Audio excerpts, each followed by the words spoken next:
Dan Ali bin Abi Thalib punya dua tugas yang besar. Tugas yang pertama, menyamar sebagai Nabi sallallahu alaihi wasallam yang hendak dibunuh oleh orang-orang kafir. Tugas yang sangat berat.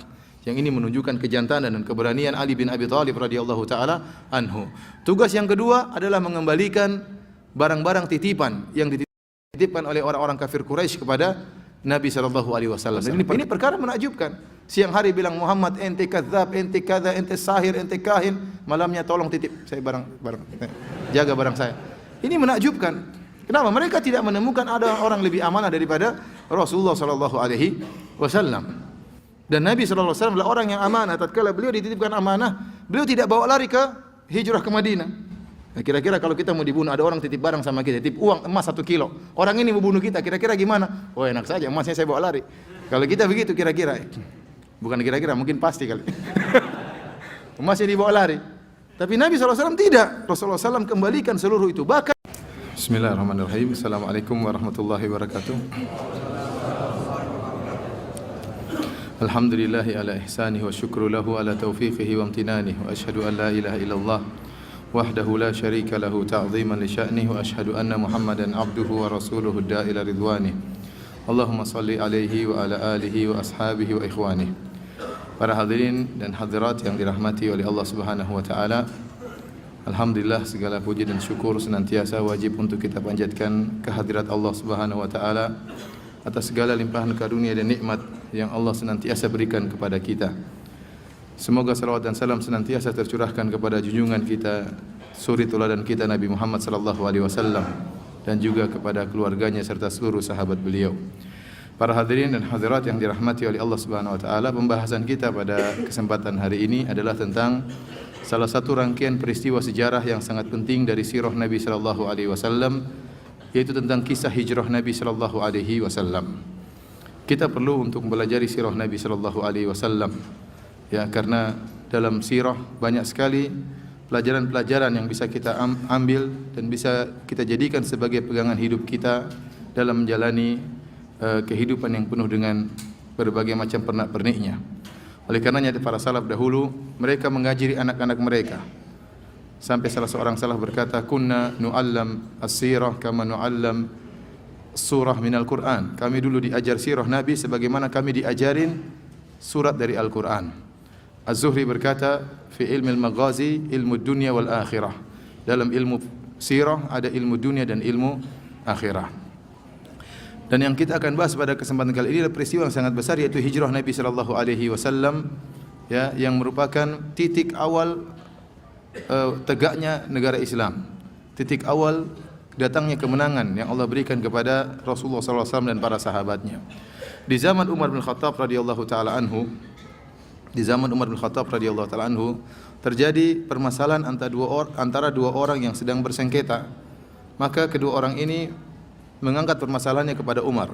Yang satu menuntut bahwasanya saudaranya sengketanya harus membayar, ya, kewajibannya berdasarkan waktu yang telah ditentukan, telah jatuh tempo. Ternyata dari perjanjian mereka berdua, waktu jatuh tempo tersebut bulan Rajab atau bulan Sya'ban, kalau tidak salah bulan Rajab. Ini disebutkan oleh Al-Hafidz Ibnu Katsir dalam Bidayah wan Nihayah.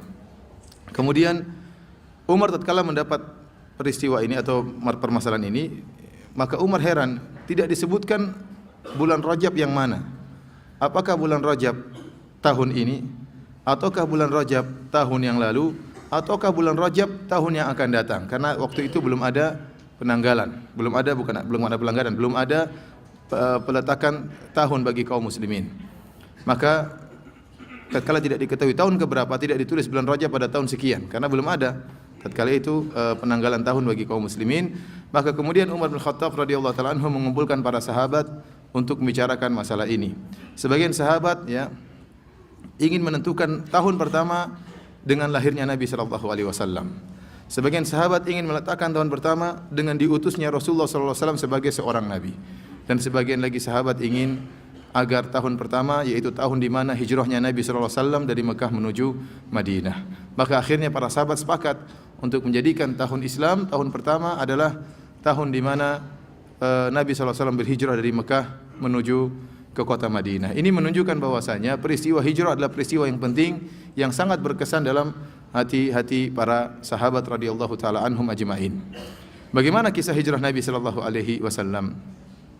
Tentunya kita tahu ya, hijrah Nabi sallallahu alaihi wasallam disebabkan dan juga para sahabatnya berhijrah disebabkan karena penekanan dan penindasan yang dilakukan oleh orang-orang kafir Quraisy terhadap para sahabat Nabi sallallahu alaihi wasallam. Para sahabat tidak bisa beribadah ya dengan baik di kota Mekah. Mereka ya ditindas, mereka diintimidasi ya. Sebagian mereka dibunuh ya. Sebagaimana kita tahu Bilal radhiyallahu taala anhu tatkala disiksa oleh tuannya Umayyah bin Khalaf dengan meletakkan batu di atas dada Bilal, sementara Bilal radhiyallahu taala anhu, Bilal bin Rabah hanya mengatakan ahadun ahad, Allah Maha Esa, Allah Maha Esa ya. Para ulama sebagian ulama menyebutkan Bilal tidak mengatakan Allahu Akbar, Allahu Ajal, Subhanallah, tidak, tapi dia mengatakan ahad ahad yang artinya Allah Maha Esa, Allah Maha Esa. Justru dia menunjukkan bahwasanya Allah Maha Esa. Ini kalimat yang sangat membuat jengkel tuannya ya. Tuannya sangat jengkel tatkala Bilal mengatakan Allah Maha Esa karena tuannya di atas kesyirikan. Maka akhirnya disiksalah Bilal lebih keras lagi, diletakkan tali di leher beliau dan di badan beliau, kemudian diarak oleh anak-anak mengitari kota Mekah. Kemudian sebagian sahabat seperti Ibnu Mas'ud radhiyallahu taala anhu tatkala membaca Al-Qur'an maka dikeroyok oleh orang-orang kafir Quraisy, dipukulin. Bahkan Nabi sallallahu alaihi wasallam pun tidak selamat dari gangguan mereka. Sebagaimana kita tahu dalam sirah Rasulullah sallallahu alaihi wasallam tatkala sedang salat, tatkala sedang sujud, maka datanglah Uqbah bin Abi Mu'aid kemudian membawa isi perut onta, kemudian meletakkan di atas pundak Nabi sallallahu alaihi wasallam tatkala Rasulullah sallallahu alaihi wasallam sedang sujud. Maka Nabi sallallahu alaihi wasallam terus sujud, tidak mengangkat kepalanya sampai datang kabar kepada Fatimah bahwa ayahmu Muhammad sallallahu alaihi wasallam sedang diganggu oleh orang-orang kafir Quraisy. Maka Fatimah keluar dari rumahnya, kemudian pergi menuju ayahnya, lalu menghilangkan kotoran tersebut dari pundak ayahnya. Lalu Nabi sallallahu alaihi wasallam pun mengangkat kepalanya dari sujudnya setelah lama sujud dan diganggu oleh orang-orang kafir Quraisy. Dan di akhir-akhir menjelang hijrah, penindasan kaum musyrikin semakin keras. Nabi sallallahu alaihi wasallam sulit berdakwah, terlebih lagi setelah meninggalnya pamannya Abu Talib yang senantiasa membela Nabi sallallahu alaihi wasallam. Kemudian juga meninggal istrinya Khadijah radhiyallahu taala anha yang senantiasa ya membantu Nabi sallallahu alaihi wasallam dengan seluruh waktunya dan seluruh hartanya. Maka Nabi sallallahu alaihi wasallam waktu itu tatkala merasa tertutup dakwah di kota Mekah, Rasulullah SAW keluar menuju kota Taif untuk berdakwah. Siapa tahu ada lahan dakwah di sana, siapa tahu ada orang yang menerima dakwah Nabi sallallahu alaihi wasallam. Ternyata tatkala Nabi pergi ke Taif, beliau juga ditolak dan bahkan beliau alaihi salatu wasallam diusir. Sehingga tatkala beliau pulang balik menuju kota Mekah, beliau disambut oleh orang-orang kafir yang ada di Taif dengan lemparan batu sehingga berdarahlah ya tubuh beliau sallallahu alaihi wasallam. Semakin berat dakwah Nabi sallallahu alaihi wasallam dan semakin ditindas para sahabat. Akhirnya Allah Subhanahu wa taala memerintahkan para sahabat untuk berhijrah. Sebelumnya Rasulullah SAW pernah mimpi berhijrah ya. Beliau mengatakan ini ra'aitu fil manam anni uhajir ila ardin dzati nakhlin. Fadhahaba wahali ila Yutama ya. Kata beliau alaihi wasallam atau kama qala, beliau mengatakan aku melihat dalam mimpi aku berhijrah ke sebuah negeri yang di situ banyak kormanya. Maka aku menyangka bahwasanya fadhahaba wahli ila Tihamah. Aku menyangka bahwasanya tempat tersebut adalah tempat Tihamah, yaitu suatu tempat yang subur. Fa idza hiya Yathrib. Tiba-tiba ternyata yang dimaksud oleh Allah Subhanahu wa taala adalah kota Yathrib, yaitu kota Madinah. Maka mulailah berangkat sebagian sahabat sedikit demi sedikit berhijrah dari Mekah menuju ke Madinah. Berangkatlah sebagian keluarga, ada yang perorangan, ya, ada yang berkeluarga, ya, mulai berpindah dari Mekah menuju Madinah. Orang-orang kafir Quraisy tatkala mengetahui para sahabat mulai berhijrah, maka mereka berusaha untuk menghalangi. Kita tahu kota Mekah dulu penduduknya tidak banyak. Kalau berkurang semakin berkurang maka menjadi tanda tanya, kelihatan kalau penduduknya berkurang. Tatkala mereka sadar penduduk mulai berkurang, sekeluarga hilang, maka mereka sadar bahwasanya kaum muslimin sedang berhijrah meninggalkan kota Mekah. Dan orang-orang kafir Quraisy tidak ingin adanya hijrah. Kenapa? Mereka tahu hijrah itu berbahaya. Ya, hijrah itu berbahaya bagi mereka di kemudian hari. Ya. Benar Nabi SAW dan para sahabatnya akan pergi, tapi bukan pergi selamanya, pergi untuk kembali. Dan mereka tahu bahwasanya Nabi SAW ya tegar dalam dakwah, mengatur kehidupan mereka, melarang mereka berbuat kesyirikan, melarang mereka untuk menyembah berhala, melarang mereka untuk minum khamar, melarang mereka untuk berzina. Mereka tahu betul bagaimana Nabi mencampuri urusan mereka dan mereka tidak ingin akan hal tersebut. Dan yang jadi masalah, ya, Nabi dan para sahabatnya berhijrah bukan ke sembarang tempat. Ya, tapi Nabi dan para sahabatnya berhijrah ke kota Madinah. Dan di kota Al-Madinah An-Nabawiyah ada kaum Ansar, dan kaum Ansar lah kaum kabilah yang kuat yang dikenal sebagai kabilah yang pakar dan ahli mahir dalam berperang. Bagaimana mereka tidak mahir dalam berperang? Sementara kaum Ansar telah terjadi perang saudara di antara mereka, antara suku Aus dan suku Khazraj, puluhan tahun mereka berperang. Bahkan sebagian ulama menyebutkan mereka melakukan perang saudara selama 120 tahun. Kira-kira orang kalau 120 tahun perang-perang terus ahli atau tidak? Jagoan dalam berperang. Masalahnya Nabi akan berhijrah ke sana dan disambut oleh kabilah yang kuat. Suatu saat kalau mereka datang bahaya. Dan kalau Nabi SAW kembali lagi ke Mekah, akan mengganggu perekonomian kaum Mekah, orang-orang kafir Quraisy Mekah. Sekarang Mekah adalah pusat perdagangan. Orang-orang datang ke Mekah untuk menyembah berhala di sekitar Ka'bah. Sekitar ada 360 berhala. Banyak berhala-berhala yang masyhur. Masing-masing berhala punya fungsi-fungsi sendiri. Yang ingin punya anak pergi ke berhala ini, yang ingin punya duit pergi ke berhala ini, ya, yang ingin sesuatu pergi ke berhala tertentu, ya. Sehingga banyak orang datang ke Mekah. Kemudian di Mekah juga terjadi jual beli berhala. Orang-orang beli berhala di Mekah. Kemudian ada jual beli khamar, ya. Maka kalau ini semua haram akan mengganggu perekonomian orang-orang kafir Quraisy Mekah. Maka mereka berusaha untuk mencegah hijrahnya para sahabat menuju ke kota Madinah. Mereka melakukan usaha, di antaranya mereka menipu, ada yang memaksa, sampai di antara yang terjadi pada Ummu Salamah dan Abu Salamah. Ummu Salamah dan Abu Salamah hendak berhijrah sekeluarga dengan anak mereka Salamah. Tatkala mereka hendak keluar dari kota Madinah, tiba-tiba dihadang oleh kabilahnya Ummu Salamah. Tidak membiarkan Abu Salamah membawa Ummu Salamah. Maka ditariklah Ummu Salamah untuk menetap di kota Madinah.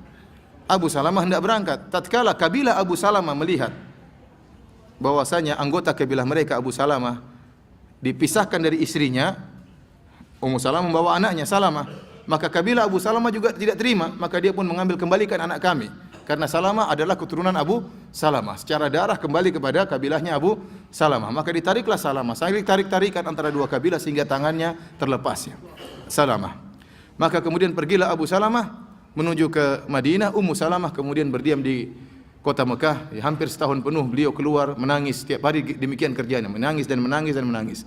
Sampai akhirnya datang salah seorang yang tatkala itu masih musyrik, kasihan melihat Ummu Salamah, maka dia pun menemani Ummu Salamah pergi menuju kota Madinah, padahal bukan mahramnya, ya. Dan dia kasihan melihat Ummu Salamah ditemani sampai menuju kota Madinah. Kemudian dia mengatakan, "Sinilah tempat suamimu, pergilah bertemu dengan suamimu," karena kasihan melihat Ummu Salamah.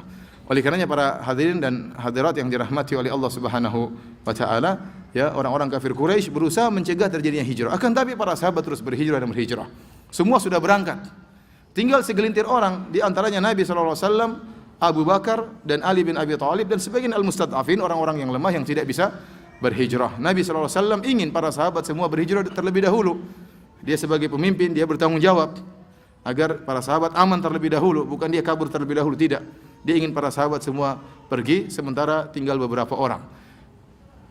Beberapa orang yang tinggal tersebut seperti Abu Bakar dan keluarganya, Ali bin Abi Thalib radhiyallahu taala anhu, ada tugas yang harus mereka kerjakan. Abu Bakar beberapa kali hendak berhijrah, tapi dilarang oleh Nabi sallallahu alaihi wasallam. Rasulullah SAW mengatakan, "La'alla suhbah," semoga kau menemaniku dalam hijrah. Rasulullah SAW berharap agar Abu Bakar menemani Nabi sallallahu alaihi wasallam dalam hijrah, ya.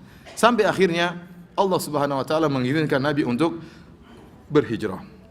Para hadirin dan hadirat yang dirahmati oleh Allah Subhanahu wa taala, tatkala para sahabat mulai berhijrah, tinggal beberapa orang di kota Mekah, maka orang-orang kafir Quraisy mulai berpikir bagaimana untuk membunuh Nabi sallallahu alaihi wasallam. Apa yang harus kita lakukan terhadap Muhammad ini? Mau diapain? Mereka pun mengadakan rapat paripurna untuk sikap apa yang harus diambil untuk menghadapi Nabi sallallahu alaihi wasallam. Berkumpullah berbagai macam kabilah orang-orang kafir Quraisy dan kabilah-kabilah yang lainnya. Mereka rapat, ya, dan mereka berpikir apa yang harus mereka lakukan. Allah Subhanahu wa taala memberi isyarat tentang rapat mereka, musyawarah mereka. Allah mengatakan dalam surat Al-Anfal, "Wa idh yamkuru bikal ladzina kafaru liyuthbituka aw yaqtuluka aw yukhrijuk wa yamkuruna wa yamkurullahu wallahu khairul makirin."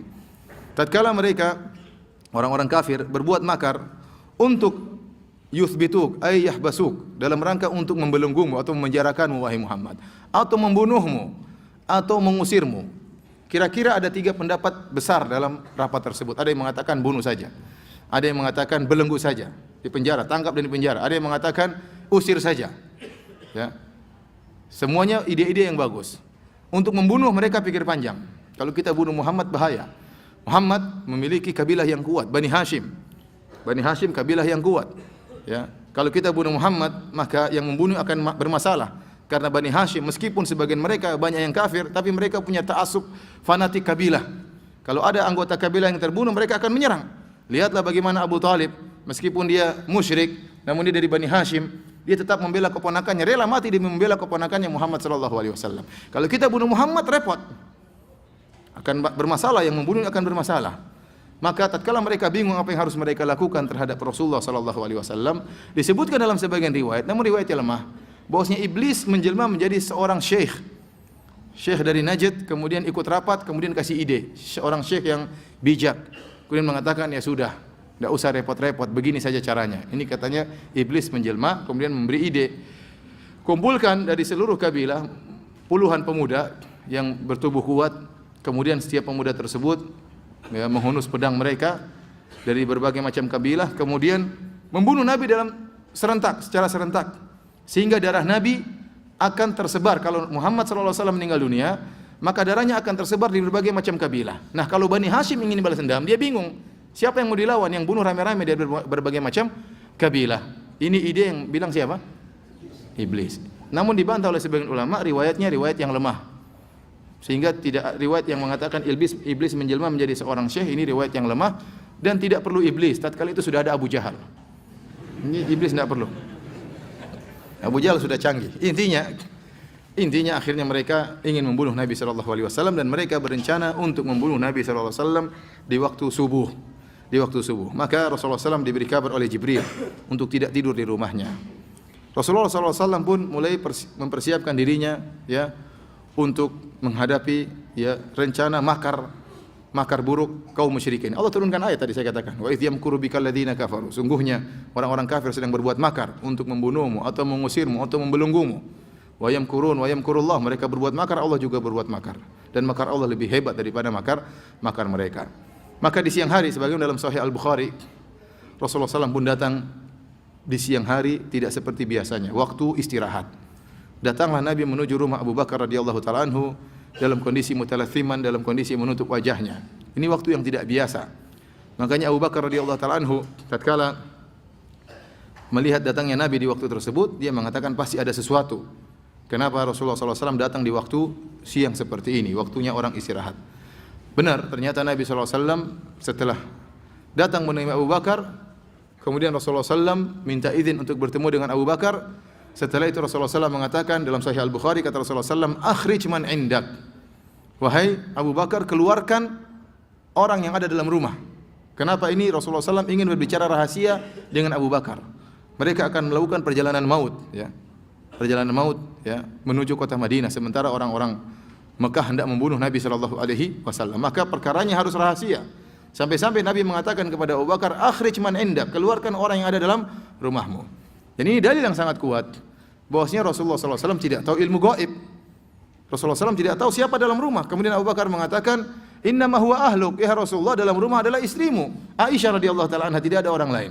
Dalam riwayat dia mengatakan, innama huma ibnatayya, yang ada dalam rumah 2 putriku, yaitu Asma binti Abi Bakar dan Aisyah radhiyallahu taala anhuma. Maka Rasulullah SAW kemudian melanjutkan pembicaraannya. Ini dari Rasulullah SAW tidak tahu siapa di rumah. Ya, Rasulullah menyangka ada orang lain selain keluarga Abu Bakar radhiyallahu taala anhu.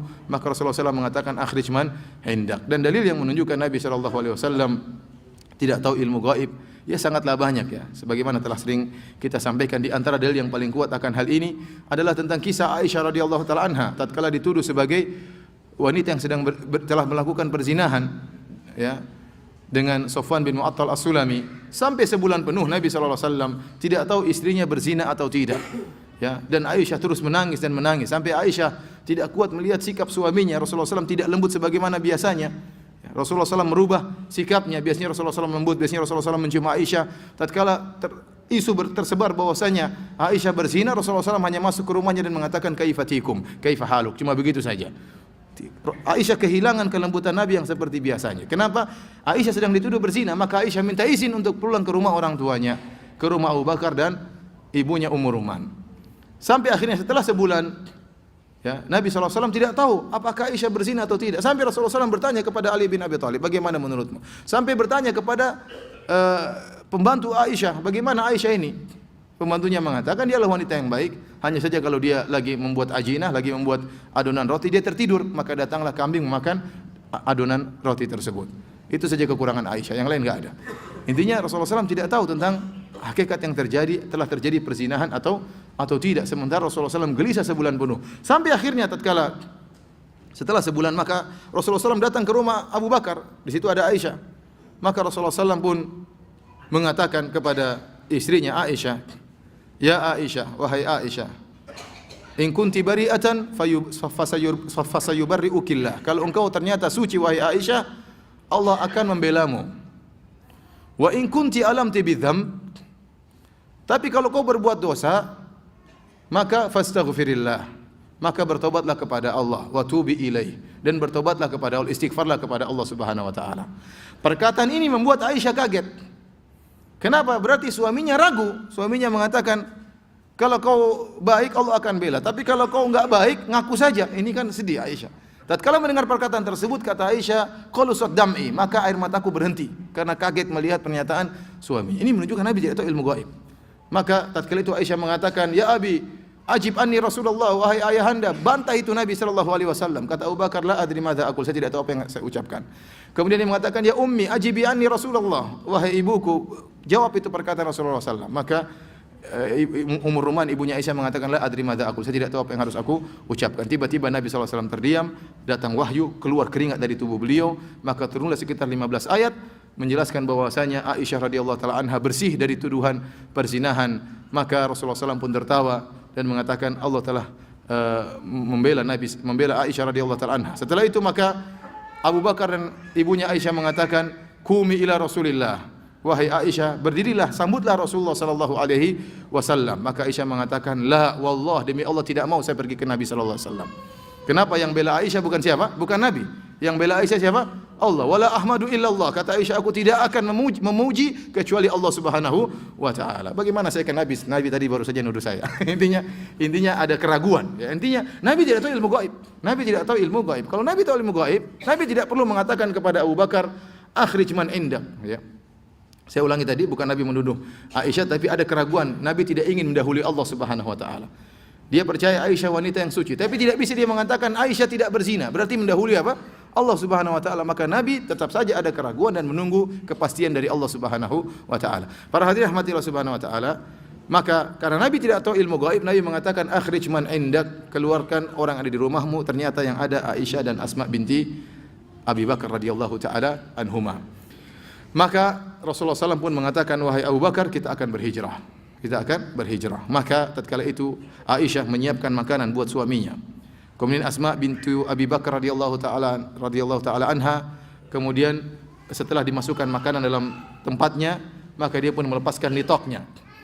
Nitok yaitu semacam kain yang digunakan oleh orang-orang Arab dahulu untuk mengikat kain mereka supaya mudah untuk bekerja. Seperti kita kalau laki-laki menyingsingkan apa?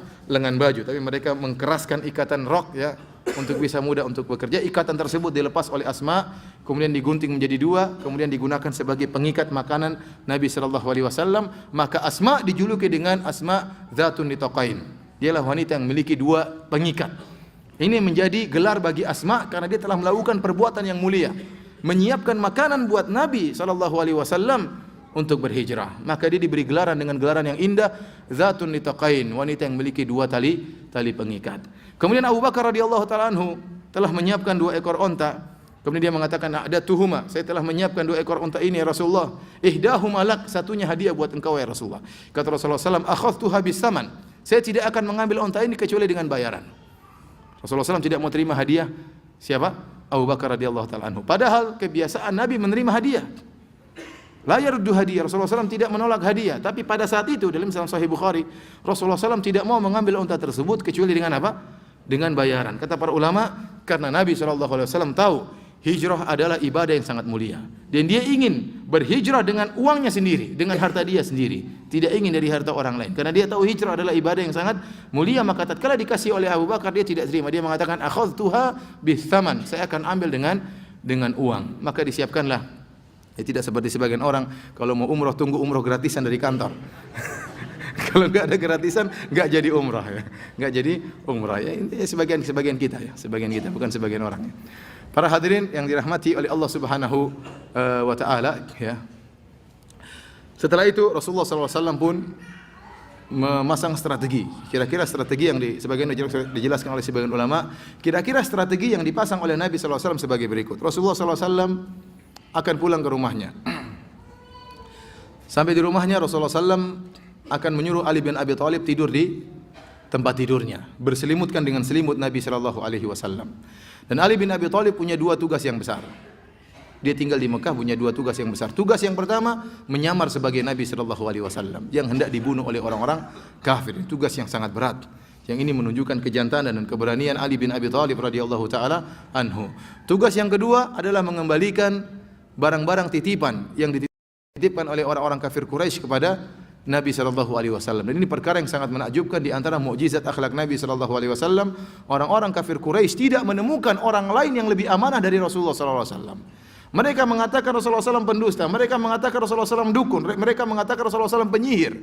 Tetapi mereka tetap menitipkan barang berharga mereka kepada Rasulullah SAW. Ini perkara menakjubkan. Siang hari bilang Muhammad ente kadzab, ente kada, ente sahir, ente kahin. Malamnya tolong titip saya barang jaga barang saya. Ini menakjubkan. Kenapa? Mereka tidak menemukan ada orang lebih amanah daripada Rasulullah SAW.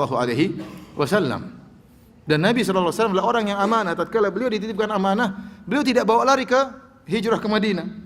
Kira-kira kalau kita mau dibunuh, ada orang titip barang sama kita, titip uang emas 1 kilo. Orang ini mau bunuh kita, kira-kira gimana? Oh enak saja, emasnya saya bawa lari. Kalau kita begitu kira-kira, bukan kira-kira, mungkin pasti kali. Emasnya dibawa lari. Tapi Nabi SAW tidak. Rasulullah SAW kembalikan seluruh itu. Bahkan ditugaskan Ali bin Abi Thalib 3 hari untuk kembalikan amanah tersebut. 3 hari, waktu yang lama untuk kembalikan barang-barang tersebut. Jadi Ali bin Abi Thalib memiliki 2 tugas. Tugas pertama menyamar sebagai Nabi SAW.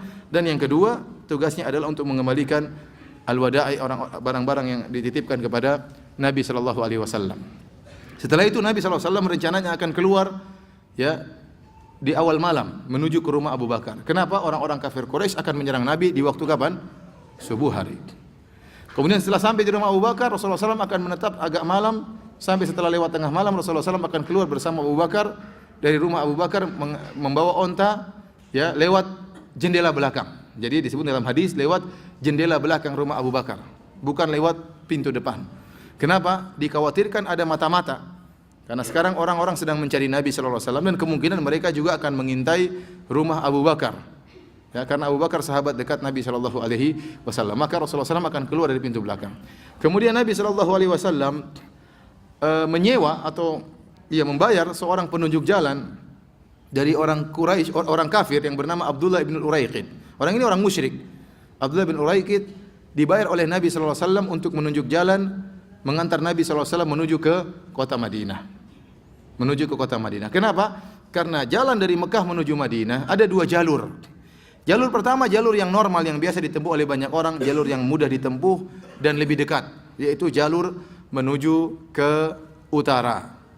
Jalur menuju ke mana? Utara. Karena kota Madinah utaranya kota Mekah. Kota Mekah mananya Madinah? Selatannya Madinah ya. Ini sering saya ingatkan bahwasanya tidak selamanya Ka'bah itu di barat ya. Tidak selamanya Ka'bah di mana? Di barat. Karena sebagian jemaah haji ngeyel ya. Kalau terkadang mereka sholat ada sebagian mereka yang sholat di mana? Di hotel, disuruh menghadap selatan tidak mau, katanya di barat. Ka'bah itu di mana? Di barat. Itu kalau di Jawa. Tapi kalau di Madinah, Ka'bah itu di mana? Di selatan. Ka'bah itu di selatan. Oleh karenanya Madinah itu utaranya kota Mekah. Barang siapa yang ingin pergi dari Mekah menuju Madinah, langsung ke jalur utara lebih dekat dan lebih mudah. Ada jalur yang biasa mereka lewat. Ada jalur kedua, jalur yang sulit. Jalur selatan. Jadi lewat selatan, mutar dulu melewati sahil, melewati pantai menuju ke kota Madinah. Dan Rasulullah SAW akan menempuh jalan ini. Jalan ini tidak banyak yang tahu. Rasulullah SAW pun tidak tahu jalan ini. Abu Bakar pun tidak tahu jalan ini. Maka mereka menyewa Abdullah ibn Uraiqid, seorang musyrik, untuk menunjukkan jalan. Dan Abdullah ibn Uraiqid, dia seorang musyrik, namun dia pekerja profesional. Ya. Sekarang kan begini. Ya, iya, dia tidak seperti kita ya. Sebagian kita. Jadi dia pekerja yang profesional. Sementara nanti akan kita sebutkan ada sayembara yang dilakukan oleh orang kafir Quraisy. Barang siapa yang bisa mendatangkan Muhammad atau Abu Bakar, salah satunya atau kedua-duanya, mati atau hidup, akan diberikan 100 ekor onta. Ya, ini sayembara yang besar. Tentunya Abdullah bin Uraiqid juga mendengar sayembara ini. Ya, tetapi dia pekerja yang profesional. Nabi SAW bayar dia, dan dia harus menunjukkan ya bahwasanya pekerjaannya hebat. Dan Nabi SAW ya menyewa orang musyrik ini untuk menghilangkan kecurigaan. Kenapa yang disewa juga orang musyrik? Untuk mengantarkan Nabi dalam perjalanan maut. Ini di antara rencana Nabi SAW. Di antara rencana Nabi SAW, Nabi SAW tidak langsung menempuh jalur tadi. Tidak. Jalur pantai tadi yang sulit dilewati. Nabi akan pergi menuju ke selatan, menjauhi kota Mekah, menjauhi kota Madinah. Kira-kira jaraknya 5 mil, sekitar 7 kilo atau 8 kilo, ke sebuah goa yang namanya goa apa? Thawr. Dan Rasulullah SAW akan tinggal di sana selama 3 hari. Ini strategi yang dipasang oleh Nabi. Nabi akan tinggal di sana 3 hari supaya menghilangkan jejak beliau sallallahu alaihi wasallam. Artinya orang-orang kafir begitu Nabi hilang, mereka akan muter-muter nyari. Setelah 3 hari tidak dapat, mereka akan berkesimpulan sudah tidak dapat, hilang jejak. Ternyata belum berangkat, masih dalam goa. Ya, karena begitu mereka akan berputar-putar nyari selama 3 hari 3 malam. Dan ini perkiraan Nabi SAW. Setelah 3 hari mereka akan putus asa, ya kita sudah kehilangan jejak, padahal Nabi belum berangkat. Ini rencana Nabi SAW. Kemudian di antara rencana Nabi SAW ada namanya Amir bin Fuhairah. Dia adalah pembantu Abu Bakar, pembantu keluarga Abu Bakar. Amir bin Fuhairah, tugas dia adalah menggembala kambing. Menggembala kambing antara dari langkah-langkah Nabi menuju ke goa Thawr. Jadi langkah-langkah orang-orang Arab dahulu mereka pandai mengikuti jejak.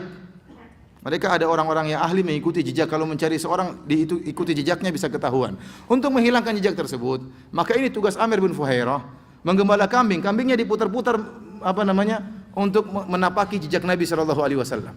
Sehingga untuk menghilangkan jejak Rasulullah sallallahu alaihi wasallam. Ini semua strategi yang dipasang oleh Nabi sallallahu alaihi wasallam agar bisa selamat menuju ke kota Madinah. Susah dan berat. Kenapa? Perjalanan maut. Para hadirin rahmati Allah Subhanahu wa taala. Maka Rasulullah SAW menjalankan rencananya. Dia pun pulang ke rumahnya di malam hari. Ali bin Abi Thalib disuruh tidur di mana? Di tempat tidurnya, berselimutkan dengan selimut Nabi. Pokoknya kepalanya jangan keluar lah. Pokoknya tutup. Karena orang kafir akan mengintip dari luar. Maka tatkala Ali sudah tidur di situ, di luar dugaan ternyata orang-orang musyrik datang di awal malam. Nah, gimana cara keluarnya kalau begitu? Baru di awal malam sudah terjebak dengan dengan orang-orang musyrik. Maka Rasulullah sallallahu alaihi wasallam, ya, saya katakan manusia bisa berencana dan bisa memasang strategi. Namun belum tentu berhasil. Tapi barang siapa yang bertakwa kepada Allah Subhanahu wa taala dan barang siapa yang berusaha mengambil ikhtiar, berusaha, maka kekurangan-kekurangan tersebut akan ditambal oleh Allah Subhanahu wa taala. Maka tatkala Nabi sallallahu alaihi wasallam mau keluar, maka Rasulullah SAW membaca surat Yasin, ya. Surat Yasin sampai pada ayat apa? Faja'alna min baini aydihim saddan wa min khalfihim saddan fa aghshaynahum fahum la yubsirun. Ya, maka Rasulullah SAW pun keluar sambil orang-orang tersebut, orang musyrik tersebut tidak melihat Rasulullah SAW keluar, lalu Rasulullah SAW meletakkan pasir di atas kepala-kepala mereka. Keluarlah Nabi sallallahu alaihi wasallam, mereka tidak melihat Nabi dengan mukjizat Allah Subhanahu wa taala. Kemudian Nabi sallallahu alaihi wasallam pergi ke rumah Abu Bakar.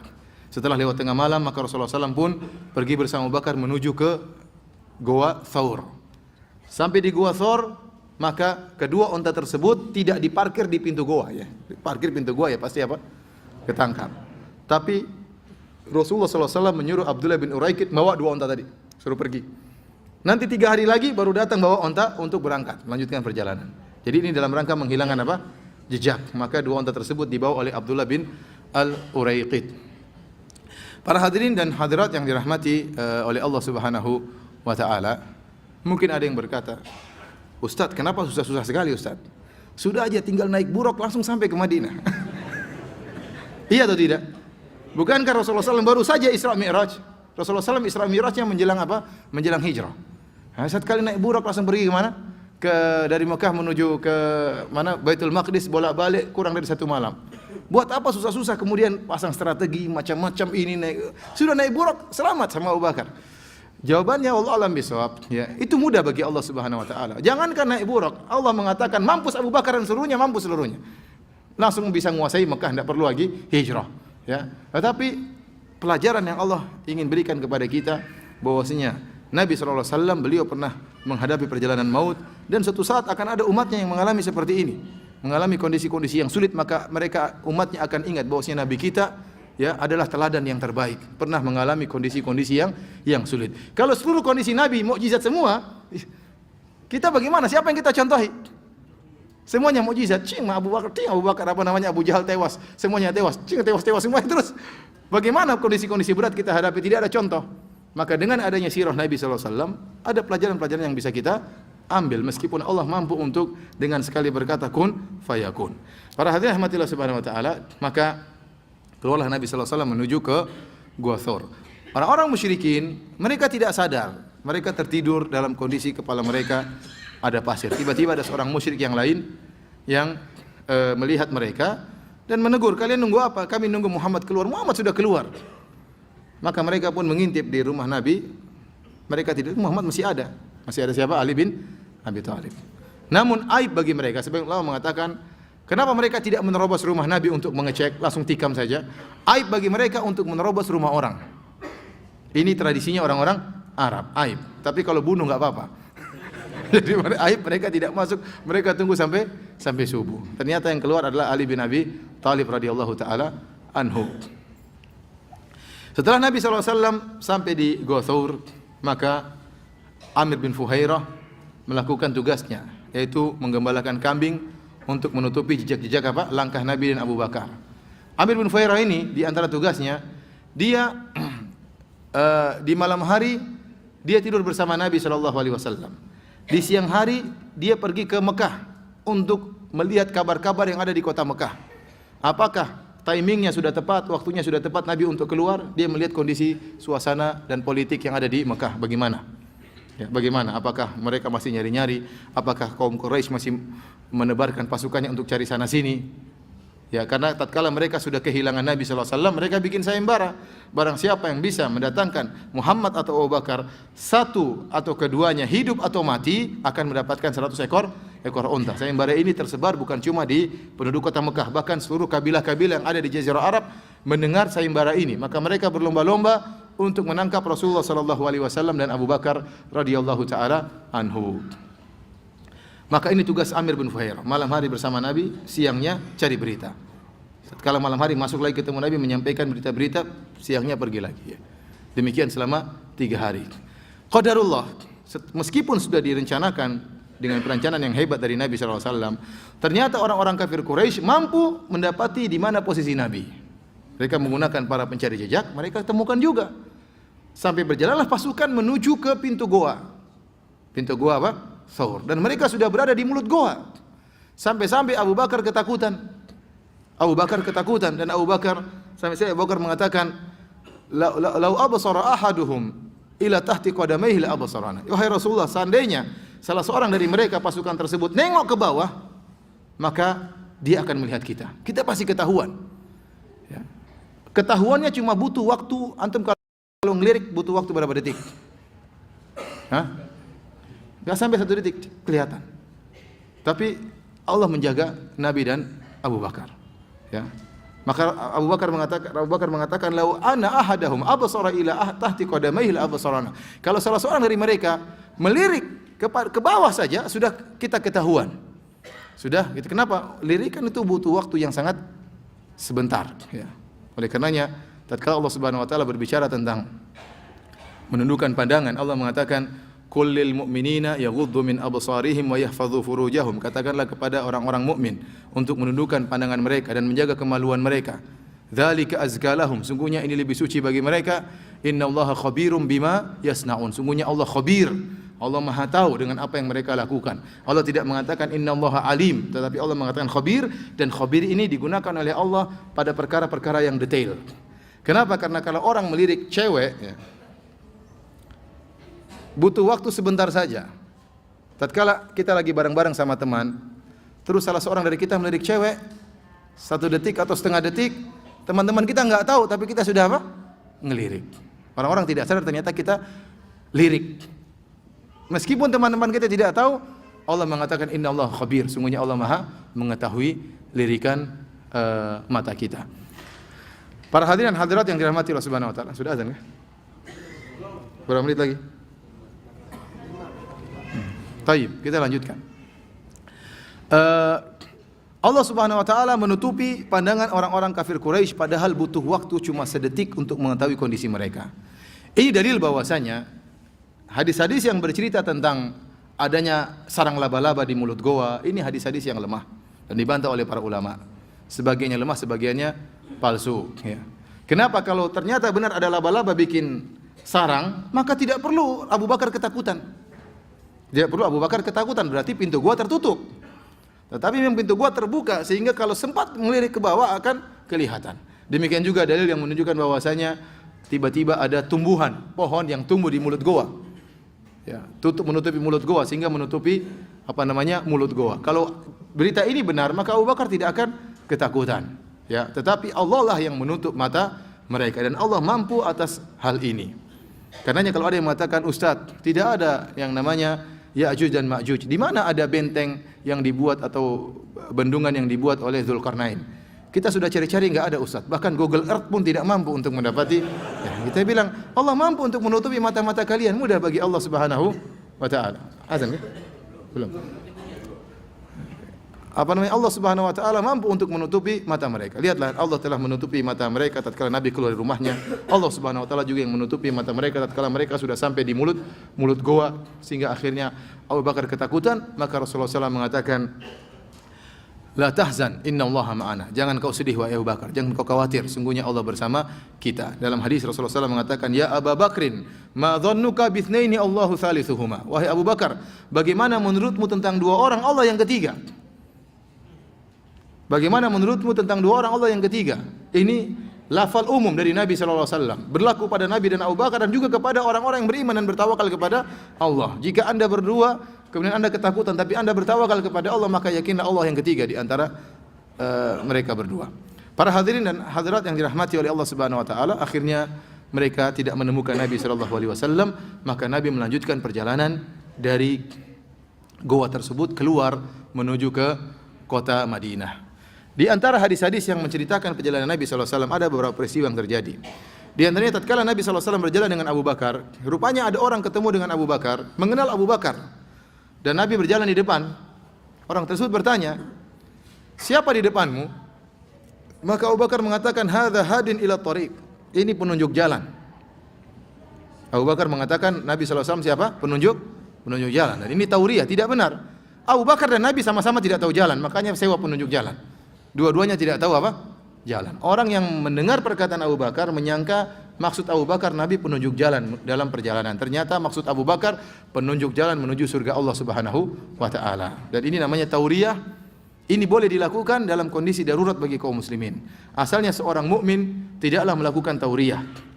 Seorang mukmin tatkala berbicara dengan pembicaraan yang jelas, tidak boleh mengelabui orang yang mendengarnya. Tetapi dalam kondisi-kondisi tertentu seorang terpaksa melakukan tauriyah, apalagi tatkala Nabi berjalan dengan Abu Bakar dalam perjalanan maut. Ini di antara yang dilakukan oleh Abu Bakar radhiyallahu taala. Karena sebagian orang mereka sering melakukan tauriyah, padahal tidak terpaksa. Sampai saya pernah dengar ada seorang yang dia berilmu, kemudian waktu disumpah, kau melakukan ini, kata dia, tidak, wallahu, tapi dia bilang wallahu bukan wallahi. Kalau wallahi itu kan artinya demi Allah, tapi kalau wallahu artinya dalam bahasa Arab dan Allah, bukan demi Allah. Ya, orang yang dengar dikira dia bersumpah, padahal dia mengatakan wallahu, hu-nya belakang. Ini enggak benar seperti ini. Ya. Seorang mukmin tidak boleh berdusta. Innal kadhiba yahdi ilal fujur, dusta mengantarkan kepada kefajiran. Wa innal fujur yahdi ilan nar, dan kedustaan mengantarkan kepada neraka jahanam. Di antara peristiwa yang terjadi, berangkatlah Nabi SAW melewati pantai. Tatkala Nabi SAW dan Abu Bakar melewati pantai, tiba-tiba terlihat oleh sebagian orang-orang musyrik yang merupakan anak buah dari Suraqah bin Malik bin Ju'shum. Suraqah bin Malik bin Ju'shum salah seorang yang ingin mendapatkan sayembara orang Quraisy untuk mendapatkan 100 ekor onta, dan dia sedang mencari-cari di mana Nabi sallallahu alaihi wasallam dan para sahabatnya yang dan Abu Bakar yang berjalan melewati pantai. Tiba-tiba anak buahnya datang, dia mengatakan, "Wahai Suraqah, inni ra'aitu anifan usudatan bisahil." Saya melihat ada bayangan hitam di tepi pantai. Arahu Muhammadan wa ashabahu. Saya menyangka itu Muhammad dan teman-temannya. Para hadirin dan hadirat yang dirahmati oleh Allah Subhanahu wa taala, maka di antara peristiwa yang dialami oleh Nabi dalam perjalanan dari Mekah menuju Madinah, kisah tentang Suraqah bin Malik bin Ju'shum tatkala anak buahnya mengatakan, saya melihat ada bayangan hitam di pinggir pantai, arahu Muhammadan wa ashabahu. Menurut saya itu Muhammad dan teman-temannya, karena Rasulullah SAW berangkat bersama Abu Bakar dan penunjuk jalan Abdullah bin Al-Uraiqid. Maka Suraqah karena dia ingin 100 ekor onta, dia mengatakan, laisuhum, itu bukan mereka, bukan. Itu si fulan dan si fulan ya. Yang kau lihat adalah si fulan dan si fulan. Dia berbohong sengaja supaya dia yang tangkap. Kemudian dia mengatakan, intaliqu bi ayuna, pergi cari lagi tempat lain, cari mata-mata, bawa mata-mata cari tempat lain. Setelah itu, setelah pergi anak buahnya, maka dia pergi pulang ke rumahnya, dia suruh pembantunya, ini dalam Sahih Al-Bukhari kisah ini. Dia suruh pembantunya untuk menyiapkan kudanya, maka berangkatlah Suraqah membawa anak panahnya ya untuk menangkap Nabi. Mati atau hidup dapat 100 ekor onta. Maka dia pun menyusuri pantai mengejar Nabi sallallahu alaihi wasallam. Dia mengatakan, saya melihat dia mendekati Nabi sallallahu alaihi wasallam, sementara Abu Bakar yuksirul iltifat. Abu Bakar sering bolak-balik melihat ke belakang, ketakutan. Abu Bakar khawatir. Nabi dalam kondisi tenang. Nabi sallallahu alaihi wasallam jalan dengan tenang sambil berzikir, baca Al-Qur'an. Rasulullah SAW baca Al-Qur'an sambil berjalan. Maka Suraqah tatkala berjalan mendekati Nabi sallallahu alaihi wasallam, kudanya tidak, tatkala mendekati Nabi tiba-tiba kudanya tersungkur. Maka dia pun terjatuh. Padahal kudanya tidak biasa seperti itu. Dia heran, ada apa gerangan? Tiba-tiba dia tersungkur. Maka dia ada keraguan Suraqah. Maka dia pun mengambil azlam, maka dia pun mengambil untuk mengundi nasib, seperti tahu kan undi nasib. Digoyang-goyang gini, lanjut atau tidak, tangkap atau tidak. Maka dia goyang-goyang, yang keluarnya jangan ditangkap. Waduh. Kata dia, fa asaitul azlam, saya pun membangkang ini kesyirikan. Ini kan syirik, tapi saya enggak percaya. Kenapa? Karena dia ingin 100 ekor onta. Ininya mengatakan jangan kejar, dia bilang saya mau kejar, biarin aja, jalan lagi. Jalan lagi ya. Terkadang orang syirik enggak syirik, kenapa? Ada kemaslahatan duniawi. Berangkatlah dia. Tatkala berjalan sudah mendekati Nabi, kata sampai Suraqah mengatakan, saya sudah mendekati Nabi sampai saya dengar bacaan Quran Nabi. Berarti sudah apa? Sudah sangat dekat, dan Nabi bacanya keras. Sudah dekat Nabi SAW, tiba-tiba tersungkur lagi kedua kalinya. Maka dia pun, aduh ini ada apa ini? Dia goyang lagi. Keluar lagi apa namanya? Jangan tangkap. Dia sadar bahwasanya ini tidak mungkin ditangkap. Setelah itu dia pun nadaituhum bil aman, dia mengatakan, dia teriak, wahai Muhammad dan Abu Bakar, saya tidak akan mengganggu kalian. Setelah dia berteriak begitu, maka kudanya jalan biasa sampai kepada Nabi sallallahu alaihi wasallam.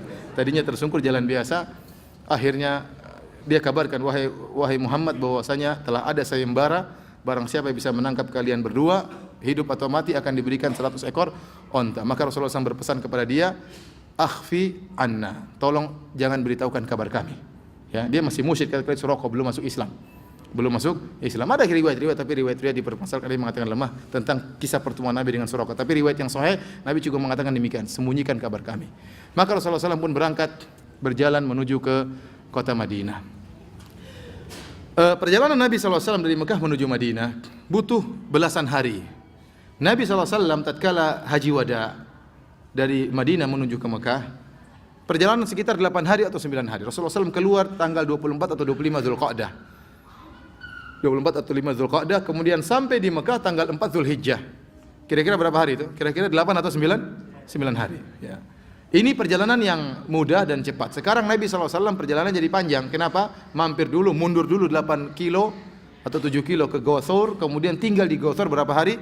3 hari, kemudian lewat jalan yang lebih jauh, menyusuri pantai menuju Mekah. Jadi belasan hari Nabi SAW. Para sahabat yang di Madinah, kaum Ansar, tidak tahu kapan Nabi, tapi mereka tahu Nabi telah keluar berhijrah. Maka tiap hari mereka keluar menunggu kedatangan Nabi SAW. Tidak ada kabar kapan Nabi tiba. Mereka keluar, para wanita, lelaki, mereka keluar menunggu kedatangan Nabi dari pagi hari. Mereka tunggu kapan Nabi muncul. Tatkala matahari sudah terik, sudah siang hari, mereka pulang. Tiap hari mereka demikian, nunggu kedatangan Nabi sallallahu alaihi wasallam menurut perkiraan hari mereka. Sampai akhirnya satu hari mereka keluar di pagi hari. Kemudian sampai siang hari Nabi belum kelihatan, panas sudah terik, mereka pulang. Tatkala mereka pulang ternyata Nabi datang. Dari kejauhan ada seorang Yahudi sedang berada di atas tempat yang tinggi atau min atamihim, yaitu di antara semacam benteng, ya. Ada punya tugas ingin mengawasi sesuatu. Tiba-tiba dia melihat Nabi dan Abu Bakar dari kejauhan. Lihat dari jauh siapa sampai kehilang fata morgananya hilang, debu-debunya hilang, maka kelihatan itu Nabi dan Abu Bakar yang ditunggu-tunggu oleh kaum Ansar. Maka dia tidak sabar, dia pun berteriak, dia mengatakan, "Ya ma'syaral Arab, hadza jaddukum alladhi tantazirun." Wahai orang-orang Arab, wahai orang-orang Ansar, inilah pemimpin kalian yang kalian tunggu-tunggu. Maka keluarlah para sahabat, kemudian mereka keluar dengan pedang mereka, kemudian menyambut Nabi sallallahu alaihi wasallam. Akhirnya Nabi dan Abu Bakar datang, kemudian dijamu di sebuah rumah salah seorang dari para sahabat. Nabi sallallahu alaihi wasallam duduk, sementara Abu Bakar berdiri. Ini kisah ini dalam Sahih Al-Bukhari. Orang-orang yang datang tidak tahu Nabi sallallahu alaihi wasallam, tidak pernah melihat Nabi sebelumnya. Mereka datang, mereka menyalami Abu Bakar. Mereka sangka Abu Bakar itu Nabi. Mereka tidak tahu, mereka sangka Abu Bakar, ya silakan, kira-kira begitulah. Kalau kita ya bukan yang ini bukan. Nabi SAW orangnya tawadhu. Rasulullah SAW orangnya apa? Tawadhu. Sampai-sampai disebutkan Rasulullah SAW kalau berjalan orang tidak tahu siapa Nabi, siapa sahabatnya. Sampai-sampai para sahabat sengaja membuat gundukan tempat yang tinggi agar Nabi duduk di situ supaya orang yang datang dari luar tidak keliru. Karena orang dari luar kalau cari Nabi mereka bingung Nabi yang mana, para sahabat yang mana. Tidak ada tanda khusus, tidak ada sorban khusus, tidak ada tongkat khusus, ya. Tidak ada HP khusus, tidak ada. Sama dengan yang lainnya. Sampai tatkala ada seorang datang menemui Nabi SAW, karena Nabi punya karismatik. Dalam hadis disebutkan fa asabatu ra'dah, maka dia pun gemetar tatkala ketemu Nabi. Maka Nabi SAW mengatakan dengan tawadhu'nya, Rasulullah SAW mengatakan, "Hawin ala nafsik, santai aja. Lastu bimalik, saya bukan raja. Jangan takut. Kalau ketemu raja ya kita gemetar." Nabi mengatakan, santai aja. Lastu bimalik. Innama ana ibnun min imratin min Quraisy kana ta'kulul qadid. Saya ini adalah seorang putra dari wanita Quraisy yang juga makan al-qadid. Al-qadid itu daging yang dikasih garam kemudian dikeringkan. Artinya makanan ibu saya juga makanan orang-orang rakyat biasa. Sepertinya saya bukan siapa-siapa, saya manusia seperti engkau. Ibumu makan beras, ibu saya juga makan beras. Seperti gitu kira-kira. Jadi Nabi mengatakan jangan, santai saja, saya bukan raja. Bukan seperti sebagian orang, iya ada apa? Nih cium tangan. Kamu juga sini. Bolak-balik ciumnya. Enggak, Rasulullah SAW santai aja. Katanya hawin ala nafsik, santai aja, saya bukan raja. Akhirnya orang-orang mulai menyalami Abu Bakar, Rasulullah diam aja di bawah. Kalau kita yang ini keliru kan, Abu Bakar juga diam-diam. Akhirnya tatkala datang terik matahari masuk ke rumah sahabat tersebut, Abu Bakar kemudian mengambil kain menaungi Nabi SAW. Baru mereka sadar, oh itu nabinya yang itu, bukan yang itu. Akhirnya mereka pun menyalami Rasulullah SAW. Inilah perjalanan hijrah Nabi SAW mereka menuju ke Madinah. Adapun riwayat yang mengatakan para sahabat menyambut Nabi dengan membacakan tala'al badru alaina min thaniyatil wada wajib syukur dan seterusnya, dibantah oleh sebagian ulama seperti Ibnu Qayyim rahimahullah dalam kitabnya Zadul Ma'ad bahwasanya riwayat tersebut salah dari sisi sejarah dan salah dari sisi sanad. Dari sisi sanad riwayat tersebut sanadnya mu'dhal karena riwayatkan oleh Ibnu Aisyah. Antara Ibnu Aisyah dia tidak menemui zaman Nabi SAW. Ada 2 rawi atau 3 yang terputuskan sehingga sanad tersebut terputus cuma sampai pada Ibnu Aisyah. Dan Ibnu Aisyah kalau tidak salah gurunya Imam Ahmad atau gurunya salah seorang ulama besar, dan jarak antara dia dengan Nabi tidak ada, jadi riwayatnya mu'dhal. Kemudian yang kedua, Thaniyatul Wada kata Ibnu Qayyim rahimahullah adalah suatu tempat yang ada di sebelah utara kota Madinah. Orang-orang ke situ untuk menyambut orang yang datang dari utara, dari Tabuk, bukan yang datang dari selatan, dari Mekah. Oleh karenanya ada kesalahan. Namun secara makna Thala al-Badru alaina tidak ada masalah. Secara makna itu pujian yang tidak jadi masalah, hanya saja dari sisi sejarah itu tidak ada dalilnya yang sahih. Demikianlah para hadirin dan hadirat yang dirahmati Allah Subhanahu wa taala. Inilah kisah hijrah yang ada beberapa faedah-faedah yang bisa kita ambil dari kisah ini, yaitu pertama di antaranya bagaimana perjuangan para sahabat yang mereka hendak beribadah di kota Mekah dan susah bagi mereka untuk beribadah. Tadi Ibnu Mas'ud baca Quran dipukulin, dikeroyokin. Sahabat tidak berani salat di Masjidil Haram, ya. Nabi SAW meletakkan kotoran di atas pundaknya, ya. Sementara kita sekarang mudah untuk beribadah, kemana-mana kita mudah untuk beribadah, namun kita malu untuk beribadah.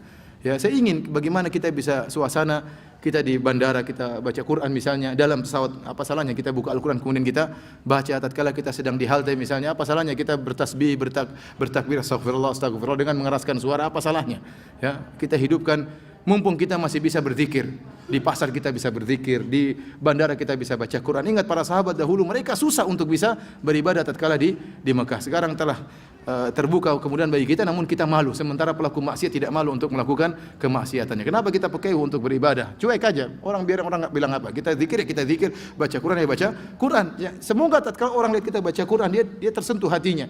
Dengan kita baca Quran, kita sedang berdakwah sebenarnya. Orang lihat ada orang baca Quran. Di tengah hiruk pikuk manusia, di antara musik-musik kita baca Quran, ini adalah ibadah tersendiri. Saya kemarin subhanallah, saya kaget tatkala alhamdulillah ada kemajuan. Saya kemarin di bandara Yogyakarta, bandara Adi Sucipto. Pas waktu sholat asar tiba-tiba tukang pengumuman yang biasanya panggilan terakhir. Kemarin dia mengatakan sekarang tiba waktunya saat sholat asar bagi penduduk Yogyakarta dan sekitarnya. Seumur hidup saya baru dengar di bandara. Antum pernah dengar di bandara? Antum coba ke Jogja ya. Tunggu sholat asar. Sholat duhur saya tidak tahu. Tapi sholat asar saya dengar sendiri kemarin. Saya kaget. Perempuan yang tukang pengumuman tadi yang bilang apa bapak ini gitulah pengumuman. Ya, dia mengatakan telah tiba waktu sholat asar bagi penduduk Jakarta dan sekitarnya. Ini kemajuan alhamdulillah. Maka kalau orang pun pergi ke musola sholat di musola, saya tidak, karena saya sudah jamak. Kemudian para hadirin rahmatillah subhanahu wa taala, di antara faedah yang bisa kita ambil bagaimana hijrah besar di sisi Allah subhanahu wa taala. Karena para sahabat tatkala berhijrah, mereka bukan sedang jalan-jalan menuju kota yang indah, bukan, tetapi mereka berjalan dengan penuh pengorbanan, meninggalkan harta mereka. Mereka meninggalkan sebagian sanak keluarga mereka. Mereka meninggalkan kampung halaman mereka. Mereka meninggalkan seluruh nostalgia mereka.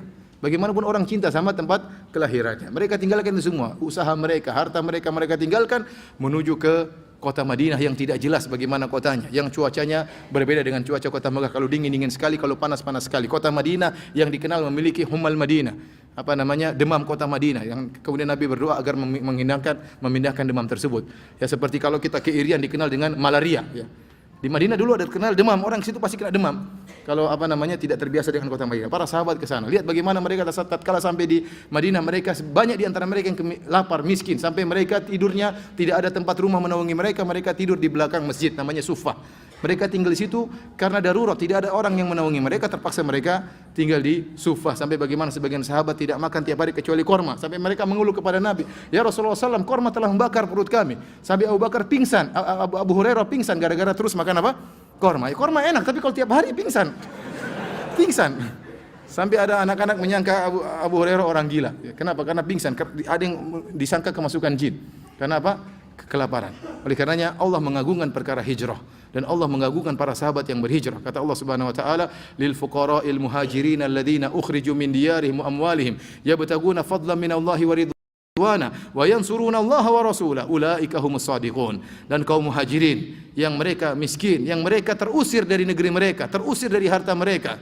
Kenapa mereka terusir? Mereka mencari apa? Ridha Allah dan karunia Allah Subhanahu wa taala. Allah mentazkiyah bukan zahirnya. Allah tazkiyah niat mereka, bahwasanya mereka berhijrah karena mencari apa? Ridha Allah Subhanahu wa taala. Kemudian Allah mengatakan, "Wa yansuruna Allah wa rasulahu." Sungguhnya mereka telah menolong Allah dan Rasulnya. Ulaika humus shadiqun. Mereka adalah orang-orang yang benar iman mereka. Mereka adalah orang-orang yang jujur, ditazkiyah oleh Allah Subhanahu wa taala kaum muhajirin karena ibadah mereka ibadah yang sangat agung. Ingat tadi Nabi saja tatkala ingin berhijrah tidak menerima hadiah dari Abu Bakar. Dia ingin bayar sendiri karena dia tahu ini adalah ibadah yang sangat agung. Kemudian dalam kisah hijrah kita tahu tentang keutamaan Abu Bakar. Seluruh hijrah berkaitan dengan Abu Bakar. Siapa yang menyiapkan makanan buat Nabi?